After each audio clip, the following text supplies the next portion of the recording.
If leaf-eating insects and beetles are ravaging your vegetable garden and you want a convenient, organic, easy-to-apply dust product, you should look no further than Bonide's Captain Jack's Dead Bug Brew Dust. Discovered in an abandoned rum distillery on a Caribbean island, this widely used organic insecticide is now available in dust form.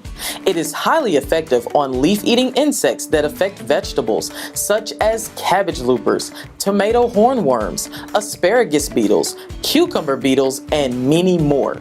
It can also be used on ornamentals to control spider mites, thrips, leaf miners, and borers.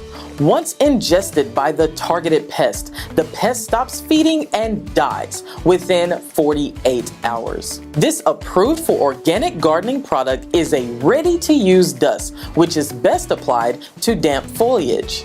Available in a convenient 1.5 pound shaker container for easy application to your plants. Repeat applications about 4 to 10 days apart may be needed to control an infestation of the targeted pest. Bonide's Captain Jack's Dead Bug Brew is the go-to insecticide for organically controlling many insect pests on edibles to ornamentals. Go gardening with the Captain. Lawn and garden pest solutions from Bonide, trusted since 1926.